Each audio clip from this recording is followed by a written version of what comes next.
Oi pessoal, bem-vindo ao meu canal Teledramaturgia e Perfumaria. Hoje eu vou gravar uma novela pra vocês. Fazia tempo que eu não gravava, né? Desde o diário que eu gravei o Diário de Daniela, uma novela mexicana. Pra fechar 1999, né? Fechei a década de 90 na minha narrativa que eu tô fazendo aqui no canal pra vocês das novelas com o Diário de Daniela, né? Foi gravada em 1999, mas foi exibida só no início do ano 2000. E agora sim a gente entra aí em 2000, né? No novo milênio.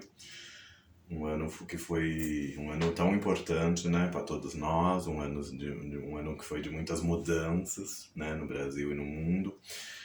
Um novo século, né? 2000, que saudades que eu tenho. Já fazem 23 anos, né? Lá se vão 23 anos. E pra iniciar as narrativas das novelas do ano 2000, gente, hoje a gente vai falar um pouquinho de Esplendor. Não sei se vocês se lembram dessa novela das 6 da Globo, exibida de 31 de janeiro de 2000 a 24 de junho de 2000, em 125 capítulos, uma novela curtinha. Ela substituiu Força de um Desejo, né? E foi substituída por Eu Cravo e a Rosa. É uma novela que ficou no meio aí, né, de Força de um Desejo e de Eu Cravo e a Rosa, no meio de um fracasso e de um grande sucesso, né? Porque Força de um Desejo tava com problemas de audiência, né? Pra vocês terem uma ideia, uma curiosidade, Uga Uga, que foi a novela do Carlos Lombardi, escreveu... Uga Uga iniciou dia 8 de maio de 2000 como novela das 7, né? Só que Uga Uga ia ser substituta de Força de um Desejo às 6 da tarde. Só que o Carlos Lombardi estava tão atrasado com a novela que não deu tempo de Uga Uga substituir Força de um Desejo, daí foi foi jogada para as 19 horas Uga Uga. Foi jogada para as 19 horas, né? E acabou estreando só em 8 de maio de 2000, né? Substituindo a Vila Madalena, que era a atual novela das 7. Né? Então daí a Ana Maria Moretson, escritora de Esplendor, foi chamada às pressas. E como ela foi convocada, né, às pressas para escrever essa novela curta. E no início ia ter só 80 capítulos, né? Daí como o Valcir Carrasco também estava atrasado com o Cravo e a Rosa, né? Daí acabou tendo mais capítulos, né? Acabou tendo mais aí 45 capítulos a mais do previsto, e até 80 teve 125, teve poucas tramas paralelas, né? E na capa vieram a mocinha, o mocinho e o vilão, né? O vilão era o Cristóvão, né? Interpretado pelo Murilo Benício, acho que foi o primeiro vilão do Murilo Benício, o Cristóvão, né? A mocinha, Flávia Cristina, né? Interpretada pela Letícia Spiller, e o Floriano Peixoto, que era o Floriano Peixoto, o personagem dele. O personagem dele era tipo um Frederico, né? Frederico Berger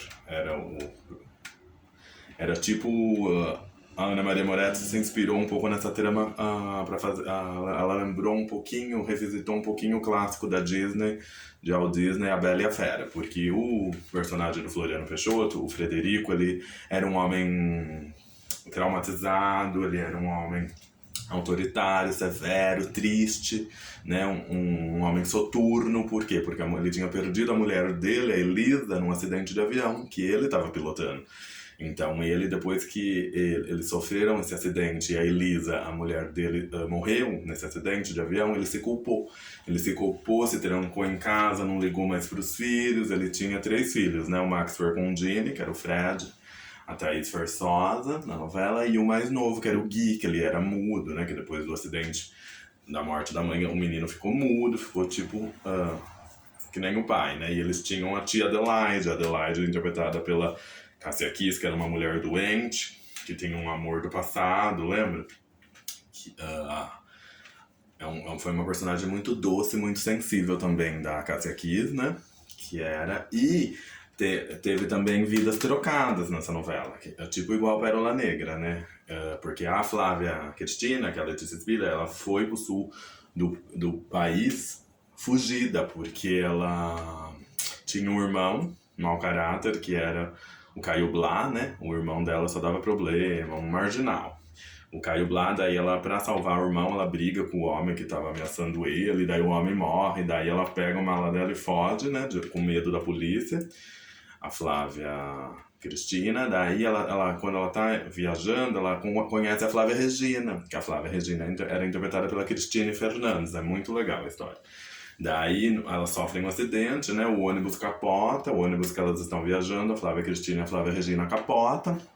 A Flávia Regina, a Cristina Fernandes ela estava indo em direção à cidade de Esplendor, na Vivenda do Sombrio. A Vivenda do Sombrio é a casa, a mansão do Frederico Berger, né?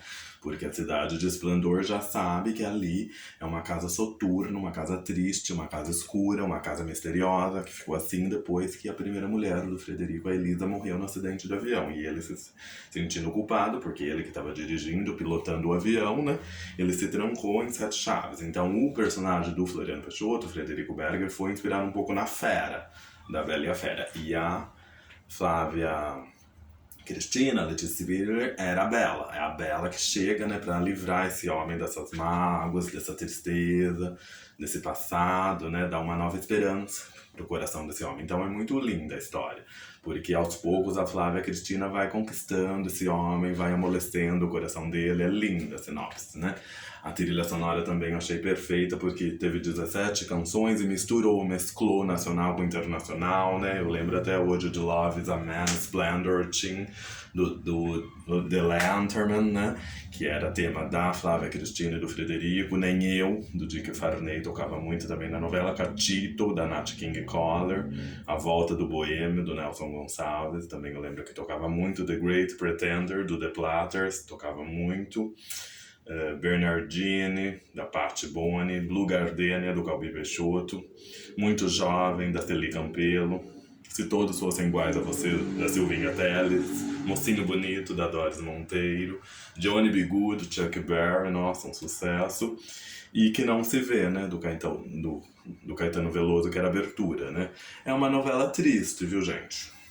Pra quem não gosta, é uma novela tensa, densa, pesada, soturna, escura, triste, muito dramática, tá? Porque daí elas sofrem um acidente, elas ficam amigas no ônibus, o ônibus sofre capota, né? Tem esse acidente com o ônibus, e daí a Flávia Cristina, a Letícia Spiller, é confundida com a Flávia Regina, com a Cristina Fernandes, no hospital.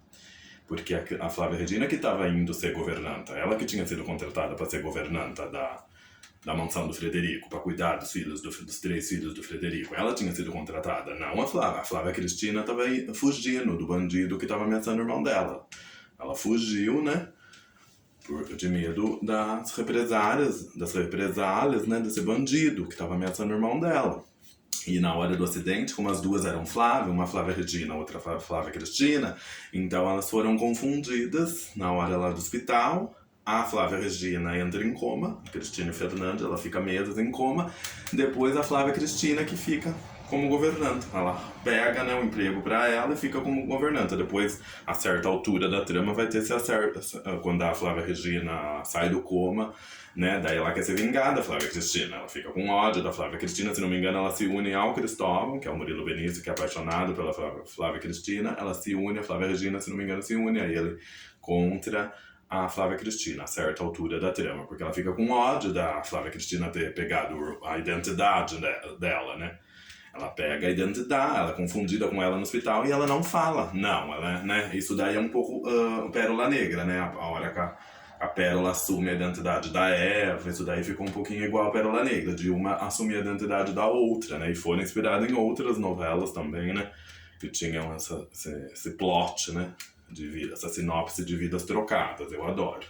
E o Frederico com a Flávia Cristina se apaixonam, e daí também a Ana Maria Moretson pegou o clássico A Bela e a Fera para se inspirar.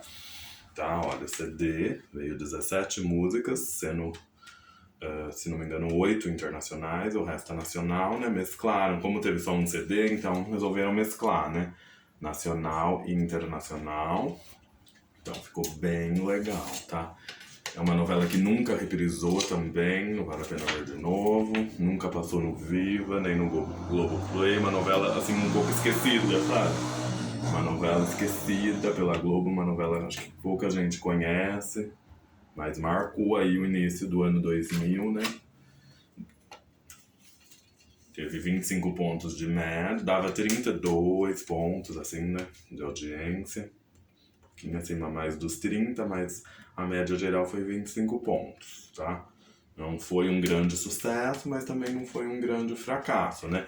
A Letícia Spiller vinha da Maria Regina, né, de Suave Veneno, da grande vilã que ela fez em Suave Veneno, e ela teve poucos meses porque como a novela foi aprovada às pressas, né, Suave Veneno terminou setembro de 99, daí dia 31 de janeiro de 2000 já iniciou Esplendor, né? Então uma personagem super diferente da Maria Regina, né? Ela vinha desse demônio que foi a Maria Regina, né? Essa grande vilã na carreira dela, da Letícia Spiller, né? Que ela foi coroada com essa vilã pelo Agnaldo Silva, daí ela fez uma personagem totalmente simples, doce, né? Boa, de uma grande vilã ela foi para uma grande mocinha, né? Para uma grande protagonista. Então ela teve 4 meses entre o final de Suave Veneno e o início do Esplendor para se preparar, a Letícia, tá? E ela entregou muito bem, porque você assiste Suave Veneno, a Maria Regina, e depois assiste ela de Flávia Cristina em Esplendor, totalmente diferente. Ela soube tirar de letra esse desafio, né, de sair de uma vilã e entrar para uma mocinha, né, e muitos destaques na novela também. Dou parabéns pro Murilo Benício, que teve o primeiro vilão dele aí como Cristóvão. O Floriano Peixoto também arrasou, esse homem sofrido que era o Frederico, né, o menino, o Gui, Thiago de los Reis, né, que era o caçulo, o filho mais novo do Frederico, que era mudo, né, por conta da morte da mãe no acidente de avião. Ele tinha vários problemas também. A Cássia Kiss arrasou com a irmã do Frederico, a Adelaide, que ela morre, a cena que ela morre é muito triste, eu lembro até hoje. A própria Cristina Fernandes, como a Flávia Regina, também uma víbora, né? A Joana Fon, outra víbora, que era a Olga, que ela tinha ódio da Adelaide, né? Por conta que o marido dela amava até hoje a Adelaide, o Norman, né?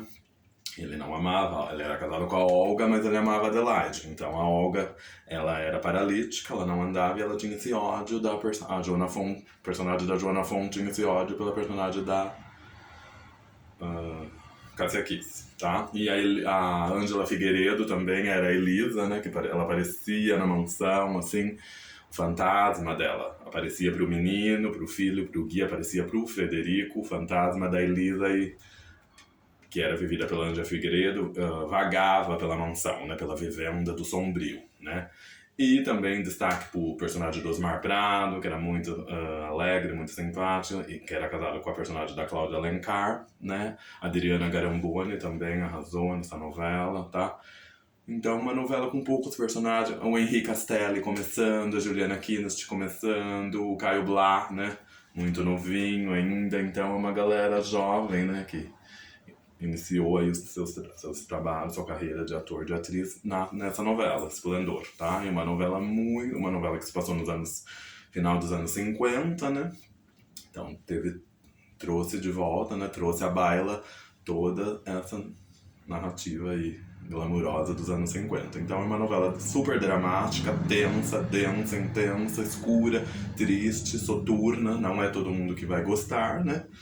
Mas é uma das novelas uma das poucas, né? Porque eu não sou muito fã de novela de época, mas Esplendor tá dentro da minha lista das minhas novelas de época preferidas, né? Porque são várias novelas de época que eu não gosto, né?